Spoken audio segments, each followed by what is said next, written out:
Hi there, and welcome to the Skylight Books author reading series. If you'd like to learn more about us and our many upcoming author events, please visit skylightbooks.com, where you can browse our inventory, buy books, and join our Friends with Benefits Club. You can also follow us on Twitter, Tumblr, and Facebook. To speak to a real live bookseller like me, please call 323-660-1175. Thanks for your support, and enjoy.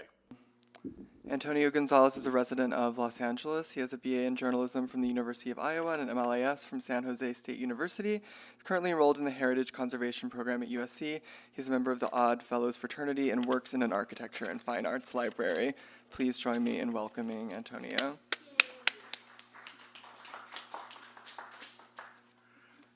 Hola. I came to Los Angeles in 1988. And I came here to go to school, and once I finished my degree in 1988, I didn't leave. I didn't go back to where I was from. I was from Iowa, and I didn't know anything about architecture in Los Angeles when I came here. I was mainly interested in Frank Lloyd Wright. When I got to Los Angeles, what I found most interesting were the movie theaters in downtown Los Angeles. And I liked the Los Angeles Theater and the Tower Theater. And I remember I went and saw A Nightmare on Elm Street Part 4 just to see the Los Angeles Theater. I wasn't really interested in the movie, but I wanted to see the theater. The book that I'm here for is this book, but it's not the book that I wanted to write. I wanted to write a book on Morgan Walls and Clements. But every single publisher I approached said the same thing, which was no. And then they said, we won't sell any books because nobody knows who they are. When I got to the history press, they were kind of down on the list. They also said no. They said nobody knows who they are. We won't sell any books. But the editor there said, are you interested in theaters? Because you could write a book about Los Angeles theaters. I said, I like Los Angeles theaters, but I'm not interested in writing a book about them. And then she asked me if I was interested in writing a book about a department store. And I said, there are a lot of old department stores in Los Angeles, but I'm not interested in doing that either. So finally I said, could I write a book about architects? I got no response from her initially. And then eventually she said, do a book proposal, and I did one and I sent it off. And about 3 weeks later, they agreed to my proposal. When I signed the book proposal, it was for 12 chapters with 12 different architects. It was going to be 120 photos and 40,000 words. I started with Alfred Rosenheim because I'm really interested in Alfred Rosenheim. And then because I'm a Virgo, I decided to do it alphabetically. I had done 10 chapters and I was already at 43,000 words. So I asked the editor, I said, what should I do? And she said, either you can cut out 9,000 words or we can just go with 10 architects. I went with the 10 architects. I bring that up because I wish I could have written more, but I was limited to 40,000 words, and I even went over that. So I like all the architects in my book. Some of them made mistakes, but let's go with this. Let's see. This is Ezra Kaiser. He's the first acknowledged architect of Los Angeles, and he did the Pico House and St. Viviana's, which I'm going to talk about later. So remember him, he's got the long face. This is the Pico House, and the Pico House was opened on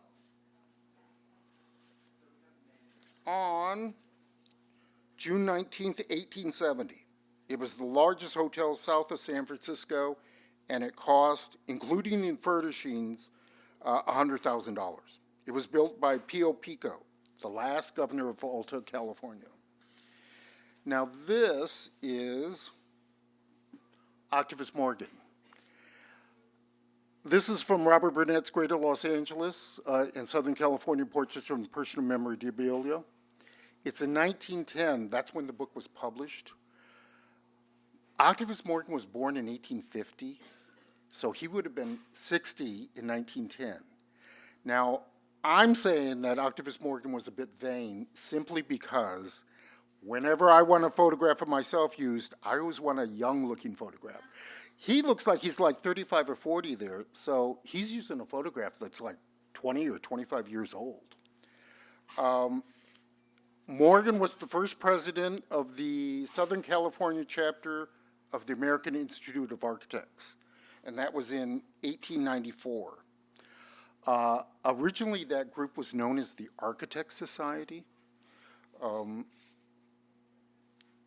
And that I found out that fact because I was researching Arthur Benton on, he did the Mission Inn in Riverside.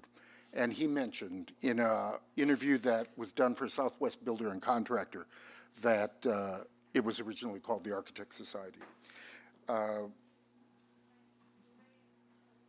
Kaiser and Morgan were a big firm in 1885. And this third one from the bottom here is an ad from the Los Angeles Times about their architectural partnership.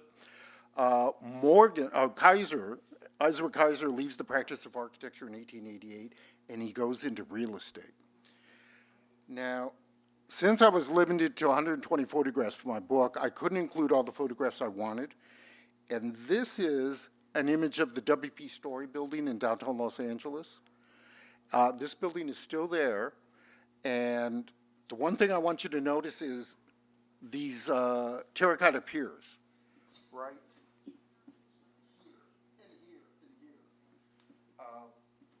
This building is still there, and I went down there maybe a year ago, and I wanted to take pictures of the interior, the lobby. But they had a security guard sitting right inside the lobby, and he was this big Mexican guy. And I was afraid he was going to tell me, you can't take pictures in here. And I was afraid he was going to yell at me, and nobody wants to be yelled at. So I decided I was going to take my phone and just turn it on, and when I opened the door, I was going to just walk in and start taking photographs. I did that. It was very commando style. The problem was that I was so nervous and I was shaking that all the photos came out blurry. And he did tell me that I couldn't take photographs in there. But after I talked to him for a little bit, he was very nice to me. And he told me to go down to this is the lobby of the building. He told me to go down to the end of the lobby and look up. And if you look up, there's a stained glass skylight, and on that marble staircase, there's a stained glass window also. Now, this grill work here is gone, and those light fixtures are gone, but it looks pretty much the same. It's really pretty, and the building is open Monday through Saturday, like 9 to 5. So you can just walk in there and look at the lobby. This is the same building on a postcard. And Mullen and Bluette was a men's clothing line. They had a store there. Now, I've always thought that, this is the building today. I've always thought that all that damage that was done to the lower floors there was done in the 60s, because the 60s were a really bad time for architecture because of urban renewal and stuff like that. But I was wrong, and I always like it when I'm wrong. I found this photograph, and that's the same building. And if you look at the cars, they're from the 1930s. So this was altered probably in the 1930s or before. And this photograph, it's a beautiful photograph. I like that marquee there. And if you look around the windows, it's like crushed rock or crushed stone. So this building was altered a long time before I thought it was. Now, I'm an Oddfellow. I belong to the Oddfellows Lodge in Pasadena. And this building is in my book. And this building on the right side, it was actually built. And it's on Washington and Oak. It's south of the 10 freeway.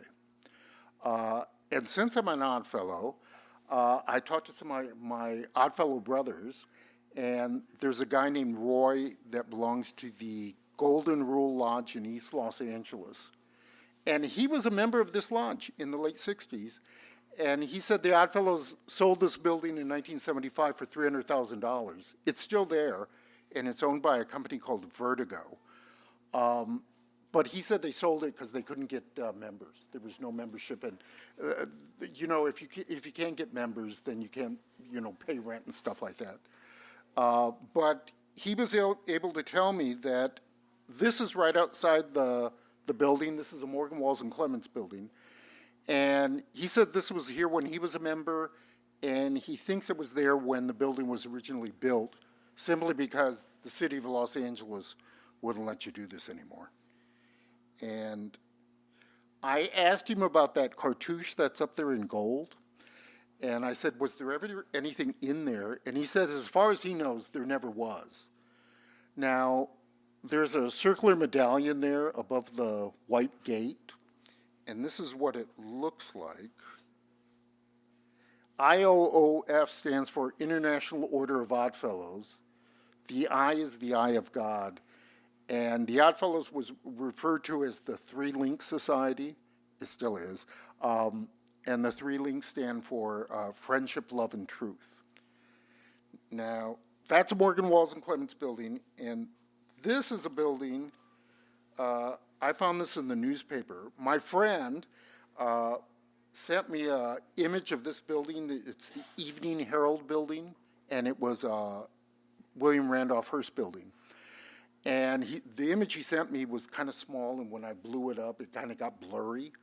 So I looked around for images of this building. This is from Southwest Builder and Contractor. And I found images in California Arts and Architecture. And that's the building. And if anybody has an image of this lobby, I want to see it because it's beautiful, I'm assuming. This is also the building, but it's destroyed. I found a map online from this website called Los Angeles Revisited. And right here, this is Figueroa, and this is Pipa. So right here is the Los Angeles Convention Center, and right here is the Staples Center. And right behind where the Staples Center is now, that's where this Herald Express building was. It's gone, though, sadly. Oh, that's wrong. Yeah. I'm just talking about. Hang on just a second. That was just a style, I think, at the time. Now, this is Octavius Morgan from Notables of the Southwest, which was published in 1912. Now, this is a more accurate photo of what he looked like in 1912 than that photo I originally showed you. He was 62 in 1912. Now, I did one of these events at a bookstore in Pasadena, and I talked about the next slide, but my friend told me that maybe I should just kind of glide over the next slide because, well, it's kind of lurid. But this is Marie Brown Levy. She was 16 in 1913 when she met Octavius Morgan. Her and her mother went by the name of Mrs. Lacey, lived in a hotel called the Wankill Hotel. And whenever the hotel was mentioned in newspaper reports, hotel was always in parentheses. The lawyers that were representing this guy named George H. Bixby, they wanted Octavius Morgan to testify on George H. Bixby's behalf because people representing Marie Brown Levy and Mrs. Lacey, lawyers, they blackmailed Octavius Morgan. He said that he felt like he was being blackmailed He said he played the blackmail because he didn't want his relationship with Marie Brown Levy to be revealed. That's all I'll say about it. But it's important to note that Octopus Morgan was never charged with any crime. And if anybody was at fault in this, it was either Octopus Morgan, Mrs. Lacey, or both of them. But Marie Brown Levy was 16. She was a minor.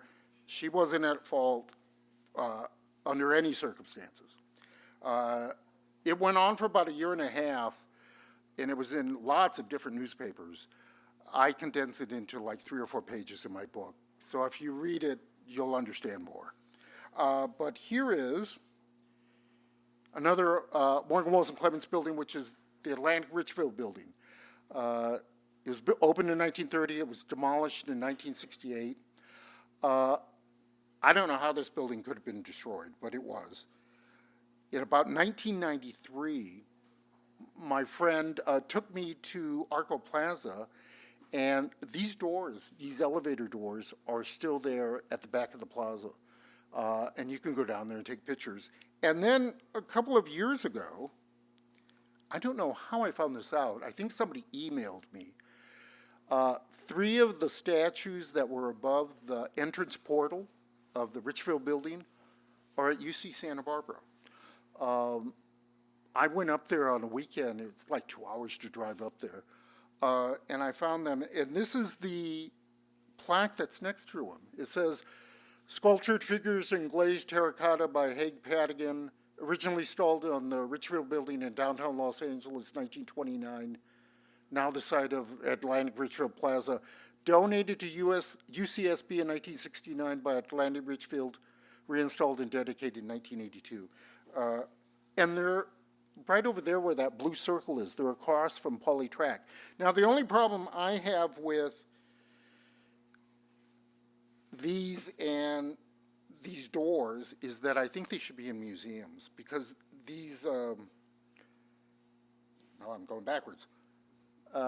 These statues, they're just made out of terracotta. Anybody, can damage them at any point. So I think they should be in a museum myself.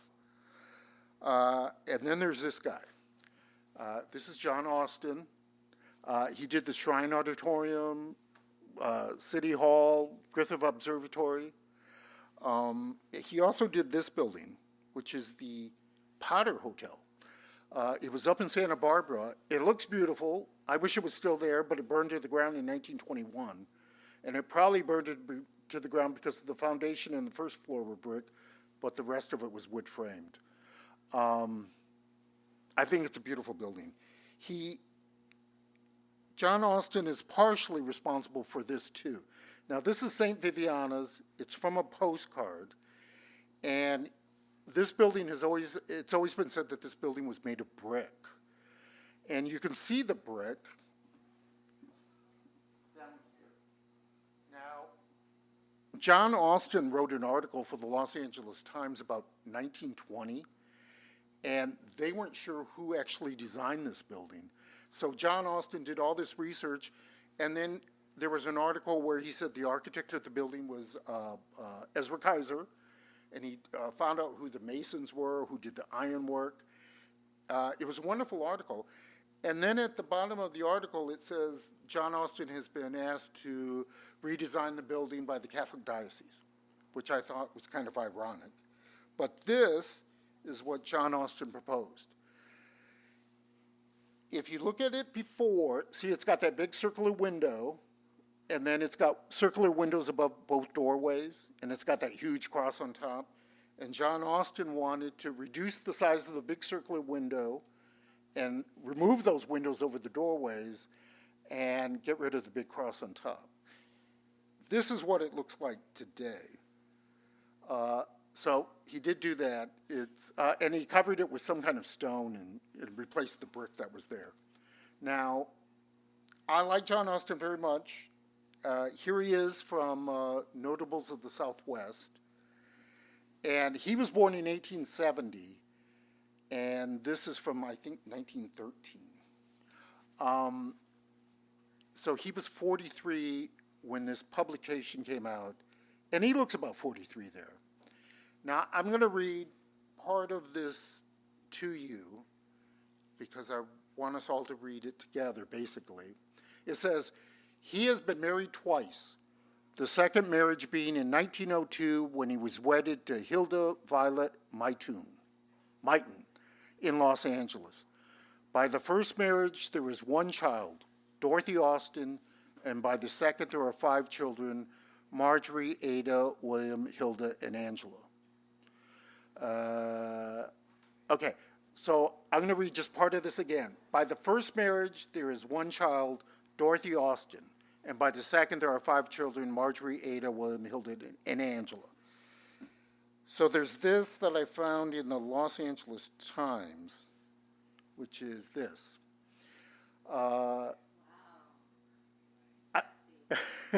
So I don't know if you could read this first paragraph, so I'll read it. It says, John C. Austin, 63-year-old architect, and his adoptive daughter, Dorothy Austin, 43, were married yesterday in All Saints Episcopal Church, Pasadena. Only members of the family attended the ceremony. There was a reason for that, I'm sure. Now, if you look at this photograph, she's holding flowers, and she's got like a fur collar, and she's got that kind of flat hat. This is a photograph that I found from the Los Angeles Examiner. So she's got the flowers and the fur collar and the hat. And what the Examiner would do is they would run the photograph, and there'd be a caption underneath, and then they would cut that out and paste what the newspaper clipping to the back of the photo, so they would always know who the people in the photo were. This is what the back of the photo says. It says, romantic wedding. John C. Austin and his bride leaving on a 10-day trip after their wedding yesterday. The bride was adopted by the noted architect 42 years ago and had lived as his ward until the wedding. It was Mr. Austin's third marriage. Now, if you look at the date, it says February 6, 1935. There were a lot of single women in Los Angeles in 1935. I mean, they were making all those Warner Brothers movies, Gold Diggers of 33, Gold Diggers of 35, Gold Diggers of 37. There were lots of single women. I find it kind of strange that the only woman he could find to marry would be his adoptive daughter. It has a very Woody Allen, Soon Yi vibe about it. Now, I'm not perfect, so I'll just say that's the way it was. This is Frank D. Hudson of Hudson and Munsell. They designed the first Shrine Auditorium that burned down. They designed the Hall of Records and the Natural History Museum. The Hall of Records was destroyed, I think about 1973, and the Natural History Museum is still there. This is the Shrine Auditorium that was burned down. And I wish I had this postcard before my book was published, because it even has their name down there on the bottom. My friend Mark always says that in any architectural partnership, there's usually an architect that's out slapping people on the back, buying drinks for potential clients, and trying to drum up business. And then there's usually another architect in a partnership back in the office doing all the drawings. The person that was Munsell's partner was William A.O. Munsell. I could find lots of stuff on this guy. Anytime they wanted a comment on a building that they had built, they would go to him. He's quoted in the newspapers a lot. I could find nothing on William A.O. Munsell, but I think it's probably because he was in the office doing drawings. His signature is right here down on the corner. This is the Natural History Museum. Now, this building is also a Hudson and Munsell building. It says it's the administration building for the LA County Hospital. I'm assuming that's USC. This building is still there. And I went down about a month ago and found it, and there it is. It's beautiful. It looks exactly the same. This was the drawing, and here's the building. It's the coroner's office now. And I went on a Saturday morning about 10 a.m., and the coroner's office was closed, which was strange, because you would think the coroner's office would never close. But I went up to the front door and put my phone up to the glass, and I got this picture. That light fixture, I don't know if it's original, but I like it. This, on the left side there, that looks brand new. I wasn't able to go in, but I like that photograph. This is another architect in my book. His name is Harrison Albright. He did the Grant Hotel in San Diego and the Santa Fe Railroad Building and the Consolidated Realty Building. Now, I like Harrison Albright, and in a number of articles, he was referred to as a wealthy landowner. He made a lot of money, and there was even an Albright Ranch. But in about 1920, his family tried to get him declared incompetent. And in 1925, he retires from his architecture practice, but in the 1930 census, he's listed as an invalid. And in 1932, he dies. It was something to do with his brain. They didn't know a lot about Alzheimer's or dementia in 1920. I just feel sorry for him because, he made lots of money. It seemed like at the end of his life, he would be able to, benefit from all his work, and he was an invalid. But he did design some nice buildings. This is one of them. This is the Consolidated Realty Building. I like this building because of those light fixtures up on top. I could find no record that there was a park on the top or a garden on the top, but this building is located right across from Pershing Square at 6th and Hill. Now, anybody here can do this. If you go to LADBS, and if you have the address of a building, you can look up all of their building permits. I looked up this address, which is 607 Hill Street. There are like at least 100 building permits for this building. I could find no record that this building was ever demolished. This building. I could find no record it was demolished. I think it's this building, because this is the same building at that location. It's 9 stories like the other building was, but it's just been altered so much that it's barely recognizable. This is another Harrison Albright building, which is the Santa Fe Depot. It's now used by SCI-Arc. I could not find a photograph of this building. I would like to find a photograph to find out if it actually looked like this after it was built, because I'd like to see what that clock really looked like up on top. I like the trolley over there because, clang, clang, clang went the trolley. But if you look at the image, I think all 3 modes of transportation are going to crash right there where they meet. So maybe I should be on the train instead. This is what that building looks like today. Maybe if I had taken this picture with sun beating right down on the front, it would look better, but that's what it looks like. And this is my final architect. This is Julia Morgan. I don't know how Julia Morgan put up with all the sexism that she had to deal with. She must have wanted to work. It's that simple. But I admire her a great deal. This is the Herald Examiner building. And in 2017, Curb de LA said that it was going to be turned into a mixed-use project. The building is still there. But recently, like in January 2019, the Los Angeles Times said that Arizona State University is moving into this building. I hope it does, because then I get to see this lobby here. Now, Julia Morgan also did this building, which is the Hollywood Studio Club, which was a YWCA. And I went there to take pictures, and it's got a big wooden door in the front now, and it's not very inviting. And I was taking pictures right there in front, and I could hear like a conversation going on inside the building. So I knocked on the front door, and somebody answered the door. And I said, I'm writing this book. I was wondering, could I come in and take some photographs?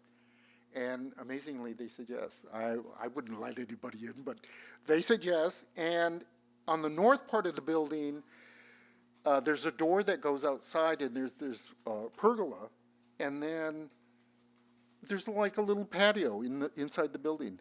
Now, I wanted to go over there and sit in one of those chairs, but, they let me in the building, but it doesn't mean they weren't watching me. So I figured I shouldn't go and sit in the chairs.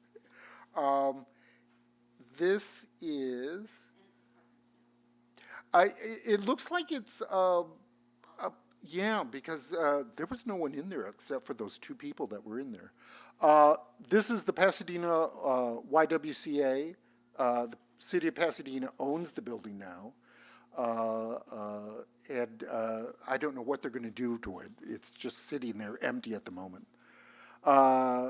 If I sign anybody's book, I'll probably sign it with FLT because I'm an odd fellow and it stands for Friendship, Love, and Truth. Thank you for attending. Do you have a question? I thought that the hope is for people like me that they're going to make that into housing, low-cost housing. That'd be ideal. Housing. Yeah, it's a big structure. I just like them to do something with it because it's just sitting in there vacant. Talking about it at the meetings. Oh, good. Yeah. Well, City council meetings. yeah. Does anybody else have a question? Yes, Mark. What is your favorite building? The Richfield building, which was destroyed, I think. But outside of that, yeah. They said that the building had to come down because they wanted more office space. And they built, They were newly merged, Atlantic and Richfield together, and they wanted a palatial 70s palace. So they have two big office towers there now, so. Thank you for coming. Yes.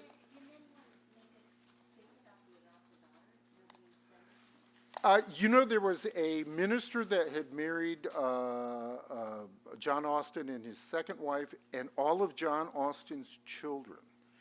That minister suddenly became ill and couldn't perform that ceremony.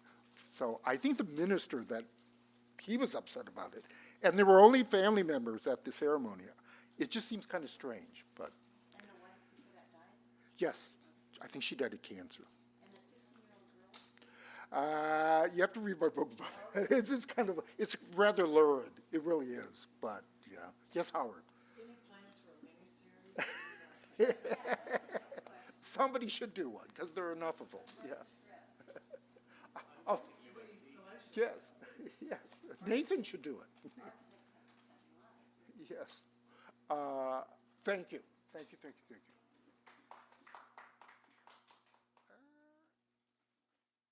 You've been listening to the Skylight Books author reading series. Don't forget, you can listen to this and all of our other great podcasts at skylightbooks.com. Thanks again for stopping by, and we hope to see you soon.